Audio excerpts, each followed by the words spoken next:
Eu quero cumprimentar a todos com a paz do Senhor, um bom dia, né? E que Deus continue abençoando a cada um de vocês. Bem-vindo à sala do banquete.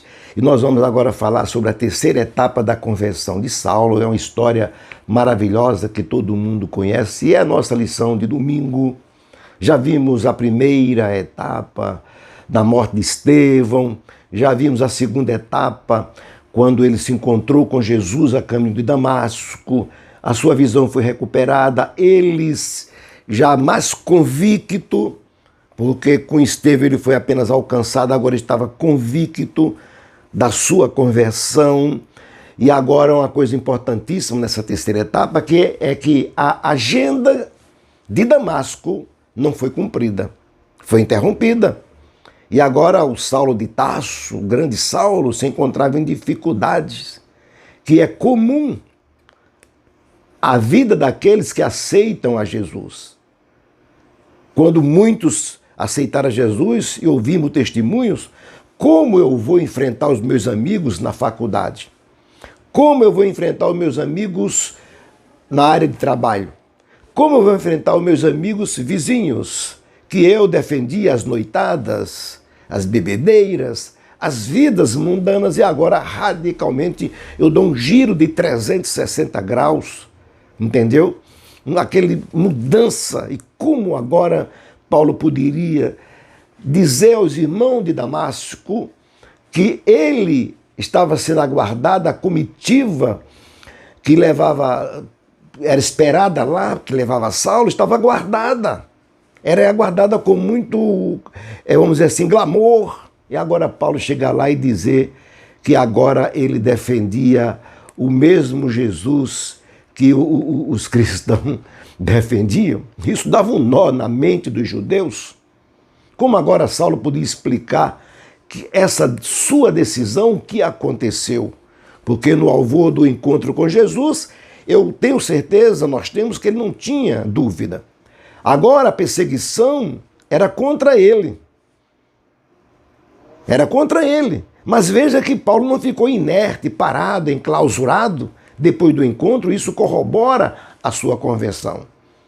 Logo ele recuperado da sua visão, nós encontramos em Atos dos Apóstolos, capítulo 9, versículo 1 a 5, que ele estava discursando nas sinagogas, que era o local onde ele deveria pregar o motivo da sua perseguição aos cristãos. Veja bem que agora que inversão e como ficaria a mente do povo.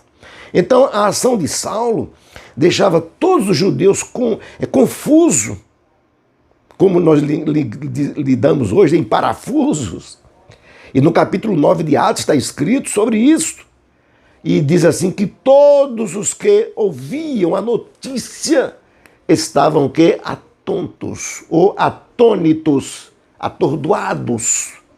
E dizia assim, não é este o que em Jerusalém perseguia os que invocavam esse nome? E para isso ele veio aqui, para os levar presos aos principais dos sacerdotes. E agora Paulo estava lá em Damasco pregando nas sinagogas. Veja bem que a terceira etapa, é muito importante. Como poderia Saulo voltar agora para Jerusalém sem que levasse consigo um bom número de cristãos aprisionados para o flagelo? Pois do contrário, ele sofreria o apedrejamento. E Saulo agora necessita de encontrar um lugar no exílio, se ocultar um pouco, refletir, reestruturar, respirar, desfazer, fazer um inventário na sua vida. Entendeu? E aquele inventário, aquilo que não serve, tirar, colocar em obsoleto e colocar em prática.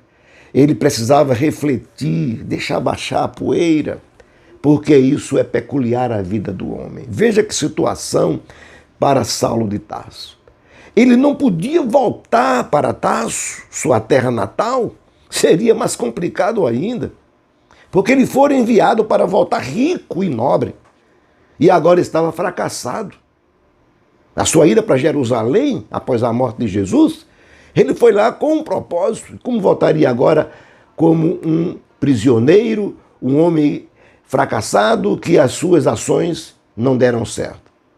Ainda que no relato de Atos dos Apóstolos a gente não encontra este tempo de silêncio, mas quando lemos no capítulo 9 de Atos, a gente olha e acha que Saulo foi logo após o encontro com Jesus, lá no caminho de Damasco foi para Jerusalém. Não, absolutamente não.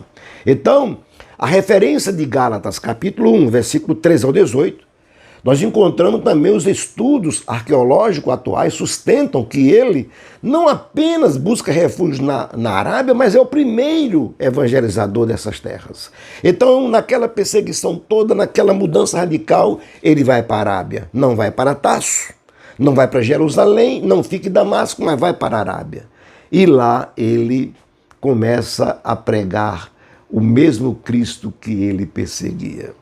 Vejamos que no capítulo 1, versículo 17 de Gálatas, Paulo confirma que não tornou a Jerusalém, mas foi para a Arábia. Depois voltou outra vez para Damasco e só depois de 3 anos é que retornou a Jerusalém. E isso confirma que a conversão de uma pessoa não é instantânea, são raros os casos, mas geralmente dá-se gradativamente. Então, como foi a sua conversão? Conta, escreve, fala algo, deixa o seu comentário. Aqueles que vão te ouvir, vai ser útil. Como foi a conversão de Saulo, pode ter sido a sua de muitos. Nem todos nasceram em berços evangélicos. Por esta razão, meus queridos irmãos, a conversão dá-se paulatinamente, não é instantaneamente. E ainda hoje postarei o vídeo da 4ª etapa finalizando, e eu espero que tenha contribuído, que contribua para o enriquecimento do seu conteúdo. É simples, é muito simples, mas espero que contribua. Então, por isso, não deixe de compartilhar, não deixe de deixar o seu like, o seu ok, fortalece o canal. Não deixe de conseguir outros que se inscrevam, e você que não é inscrito, que está assistindo, se inscreva, comente, que vai abençoar o canal e Deus vai te abençoar maravilhosamente.